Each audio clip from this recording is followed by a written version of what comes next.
24 नवंबर 2024 को हुई हिंसा की जांच के लिए गठित 3 सदस्यीय न्यायिक आयोग चौथी बार संभल पहुंचा है।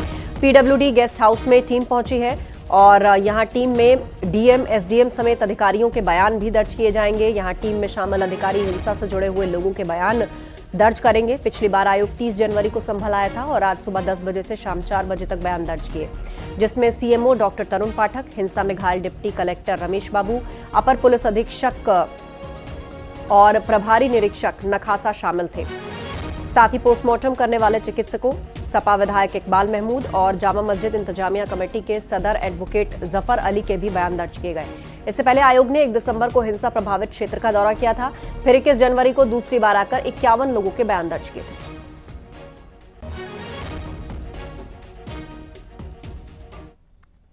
संभल के जामा मस्जिद की रंगाई पुताई मामले में हाईकोर्ट ने फिलहाल साफ सफाई कराए जाने को मंजूरी दी है। ये साफ सफाई एएसआई की मौजूदगी में होगी और रंगाई पुताई पर हाईकोर्ट मंगलवार यानी 4 मार्च को फैसला सुनाएगा।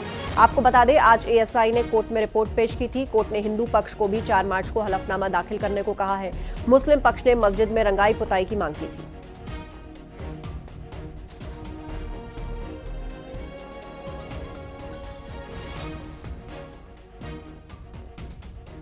उच्च न्यायालय ने एक जांच आयोग कमेटी बना के कि भाई रंगाई पुताई की आवश्यकता है या नहीं, तो उसके विषय में अपनी रिपोर्ट दें।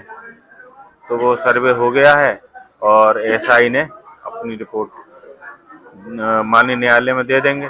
इसी दौरान माननीय न्यायालय ने आदेश किए हैं कि साफ सफाई कराई जा सकती है। बाकी जो भी आदेश, अग्रिम आदेश होगा, वो जो एएसआई की रिपोर्ट जाएगी उसके आधार पर होगा। देखिए, जो ऑनरेबल हाई कोर्ट का ऑर्डर है उसकी कॉपी अभी हमें देखने को नहीं मिली है, केवल हमने सुना है।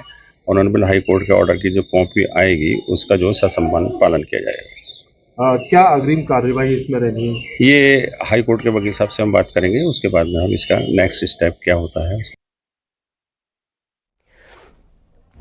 तो आपको बता दें, इस वक्त की महत्वपूर्ण खबर, जामा मस्जिद की रंगाई पुताई से जुड़े मामले में एएसआई परिसर की सफाई कराएगा और रंगाई पुताई होनी है या नहीं, हाईकोर्ट इस पर 4 मार्च को फैसला देगा। सीधे अब आपको लिए चलते हैं, हमारे सहयोगी सुनील हमारे साथ लाइव जुड़ रहे हैं, उन्हीं से विस्तार से अपडेट लेते हैं। जी सुनील, बताइए। देखिए, संभल में आज खास दिन है जहां पर न्यायिक जांच आयोग की टीम तीसरी बार संभल पहुंची है, जहां पर डीएमएसपी के बयान दर्ज करेगी, अधिकारियों के न्यायिक जांच आयोग बयान दर्ज करेगा। वहीं दूसरी ओर संभल की जामा मस्जिद कमेटी ने जिस जामा मस्जिद की पुताई की अनुमति मांगी थी, उस पर भी हाई कोर्ट का आदेश आ गया है। एएसआई ने यहाँ पर पुताई की जरूरत नहीं बताई है, जिसके बाद में फिलहाल पुताई नहीं होगी। वहीं आज तीसरी खास बात यह है कि आज जुमा भी है और संभल में नमाज है। शाही जामा मस्जिद पर नमाज को लेकर तमाम सारे इंतजाम किए जाते हैं। तो अचानक से जामा मस्जिद इलाके में पुलिस की सुरक्षा बढ़ी है, पुलिस कर्मी यहाँ पर बढ़े हैं। एक और नमाज हो रही है, वहीं पुताई नहीं होने से मुस्लिम पक्ष को झटका लगा है। जी बिल्कुल, मुस्लिम पक्ष को झटका लगा है पुताई नहीं होने से। हालांकि 4 मार्च को हाईकोर्ट इस पर फैसला सुनाएगा, लेकिन ये जो पुताई की बात है, एक तरफ एएसआई का वहां पर सर्वे है और पूरी तरीके से वहां कोई भी गतिविधि होगी तो एएसआई को लूप में रहना होगा। तो ऐसे में ये जो पुताई की मांग है, ये किस तरह सामने आई और आखिर क्यों यहाँ पर पुताई की मांग कर रहा है मुस्लिम पक्ष? देखिए, पिछले समय में तो इस तरह की मांग नहीं आती थी। सामान्यतः जामा मस्जिद कमेटी का दावा है कि यहाँ पर हर साल पुताई कराई जाती थी, तो इसका मतलब बगैर एएसआई की अनुमति की कराई जाती थी। वहीं पूरे केस में जामा मस्जिद हरि मंदिर बनाम केस में सबसे बड़ी बात यह है कि यहाँ पर एएसआई ने कोर्ट में अपना हलफनामा दाखिल करके ये कहा था कि जामा मस्जिद कमेटी वहाँ पर काम नहीं करने देती, जामा मस्जिद में घुसने नहीं देती। तो पूरे घटनाक्रम के बाद यहाँ पर एएसआई का महत्व भी जामा मस्जिद कमेटी की समझ में आ गया होगा, जिसमें एएसआई ने यहाँ पर पुताई की जरूरत नहीं जताई है। वहीं एएसआई ने मस्जिद का इंस्पेक्शन भी किया है। जी, जानकारी के लिए शुक्रिया। आप नजर बनाए रखें सुनील, आगे भी हम आपसे अपडेट लेंगे।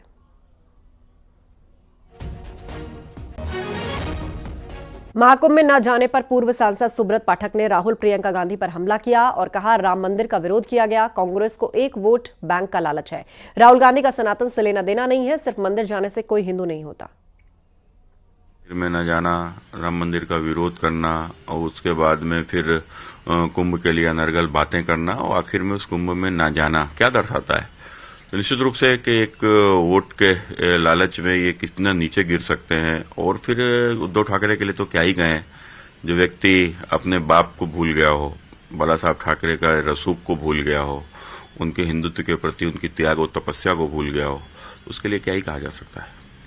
लेकिन सर अगर गांधी परिवार को, राहुल गांधी, प्रियंका गांधी को छोड़ दिया जाए तो उसके अलावा कांग्रेस के कई सारे वरिष्ठ नेता गए, चाहे डीके शिव कुमार हो, दिग्विजय सिंह हो या फिर सुखविंदर सुक्खू हो, वो कई सारे नेता गए, लेकिन राहुल गांधी और प्रियंका गांधी नहीं गए। देखो, हमने पहले ही कहा कि जब कुंभ की बात आती है तो निश्चित रूप से सनातन विरासत की याद आती है, और जब सनातन विरासत की याद आती है तो स्वाभाविक है अपनी जड़ों का भी ध्यान आता है, तो व्यक्ति अपनी जड़ों की तरफ मूवमेंट उसका हो ही जाता है, स्वाभाविक है। लेकिन इनकी तो जड़ें ही नहीं है।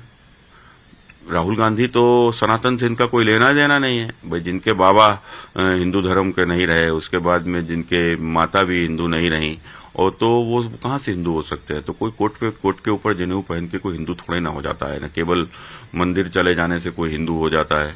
हिंदू तो एक आस्था है। अखिलेश यादव पर बीजेपी का बड़ा हमला, कहा पूर्व सांसद सुब्रत पाठक ने। अखिलेश ने 2013 में कुंभ की पवित्रता को ठेस पहुंचाई, गैर सनातनी को जिम्मेदारी दी गई।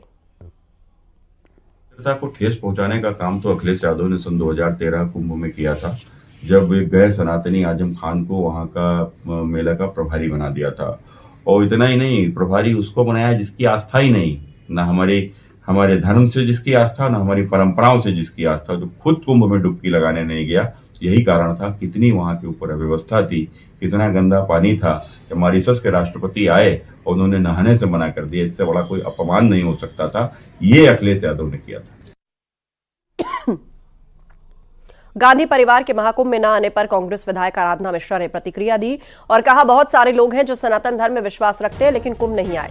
वहीं आराधना मिश्रा ने राज्य सरकार के निमंत्रण नहीं दिए जाने का मुद्दा उठाकर सरकार को घेरा और कहा कि सभी मंत्रियों को निमंत्रण भेजा गया, राहुल गांधी को निमंत्रण क्यों नहीं दिया गया।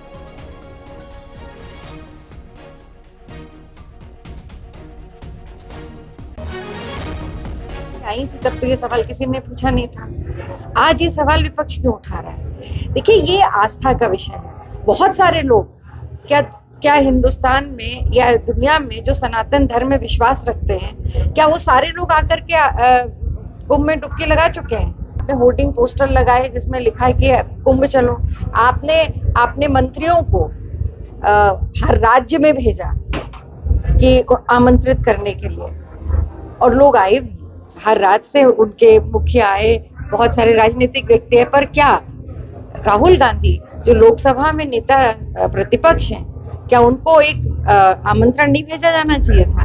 तो ये द्वेष की भावना, ये राजनीतिक रंग देना उसको, उनको डर था कि ऐसा ना हो कि हमें निमंत्रित करें और राहुल गांधी सही में आ जाए तो कहीं ना कहीं एक दिन का तो स्क्रीन टाइम खा जाएंगे राहुल गांधी। तो इस डर के मारे ये डर था। पर ये राहुल गांधी या प्रियंका गांधी, गांधी परिवार के किसी सदस्य में, और यहाँ तक कि कांग्रेस में इस चीज की होड़ न थी न है। आस्था और हमारे धर्म का विषय है। माँ गंगा में हम सबकी आस्था। और वहीं कांग्रेस सांसद प्रमोद तिवारी ने राहुल गांधी के परिवार के महाकुंभ में न जाने का कारण बताया। प्रमोद तिवारी ने कहा कि पहले महाकुंभ में प्रियंका, सोनिया, इंदिरा और राजीव गांधी भी आए हैं। जहां तक आस्था और विश्वास का सवाल है, वहां राहुल और प्रियंका में भरपूर है और यूपी सरकार ने सब जगह निमंत्रण दिया था। क्या महाकुंभ का निमंत्रण नेता प्रतिपक्ष को दिया था? पिछली बार प्रियंका जी आई, उसके पहले सोनिया जी को लेके मैं आया था, इंदिरा जी आई हैं, राजीव जी आए।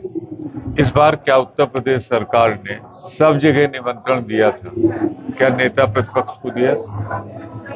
एक बड़ा सवाल ये मन में है और इसका उत्तर मिलना चाहिए। जहां तक आस्था विश्वास का सवाल है, वो राहुल जी में, प्रियंका जी में भरपूर है। बीजेपी नेता अपर्णा यादव ने बिना नाम लिए विपक्ष पर हमला बोला। महाकुंभ आयोजन को लेकर योगी सरकार पर किए जा रहे सियासी हमलों पर पलटवार किया और कहा कि कुछ लोग चुपके चुपके जाकर त्रिवेणी में डुबकी लगाकर आ गए। मैं चाहती थी कि राहुल गांधी डुबकी लगाकर आए, लेकिन वो नहीं गए। शायद उनके भाग्य में पुण्य नहीं लिखा होगा। त्रिवेणी का गंगा जी, जमुना जी का पावन जल रखा हुआ है, अगर वो मांगेंगे तो दे देंगे। बहुत ही अद्भुत था, इतना अविस्मरणीय था। मुझे त्रिवेणी पे जाने का 3 बार अवसर प्राप्त हुआ, 72 महिलाओं को ले जाने का अवसर प्राप्त हुआ। मैं समझती हूँ कि उसके साथ साथ मैं सौभाग्यशाली हूँ कि मैं अपने परिवार को भी नहला पाई वहाँ पे स्नान करा पाई और पुण्य कमाने का अवसर प्राप्त हुआ। मेरे लिए बहुत ही दिव्य था। कोई ने भी रामायण में कहा है, बाबा तुलसी ने भी कहा है ये कि जाकी रही भावना जैसे प्रभु मूरत देखी तिन तैसे। तो वो तो अच्छी बात कही थी कि विपक्ष जो है चुपके चुपके डुबकी लगा के आ गए सब। मैं तो चाहती थी कि हमारे जो है पप्पू जी भी लगा करके आएँ, पर वो लगा के नहीं आए, उनको पुण्य शायद लिखा नहीं होगा उनके उसमें। पर मेरे पास वो गंगा जल त्रिवेणी का जो है, यमुना जी का, सरस्वती जी का जल रखा हुआ है, अगर वो मांगेंगे तो दे देंगे। उप मुख्यमंत्री केशव प्रसाद मौर्य ने एक बार फिर समाजवादी पार्टी पर हमला किया। साथ ही उन्होंने 2027 में तीसरी बार बीजेपी सरकार बनने का दावा भी किया। उन्होंने कहा कि समाजवादी पार्टी के नाव में बड़ा सछेद हो चुका है।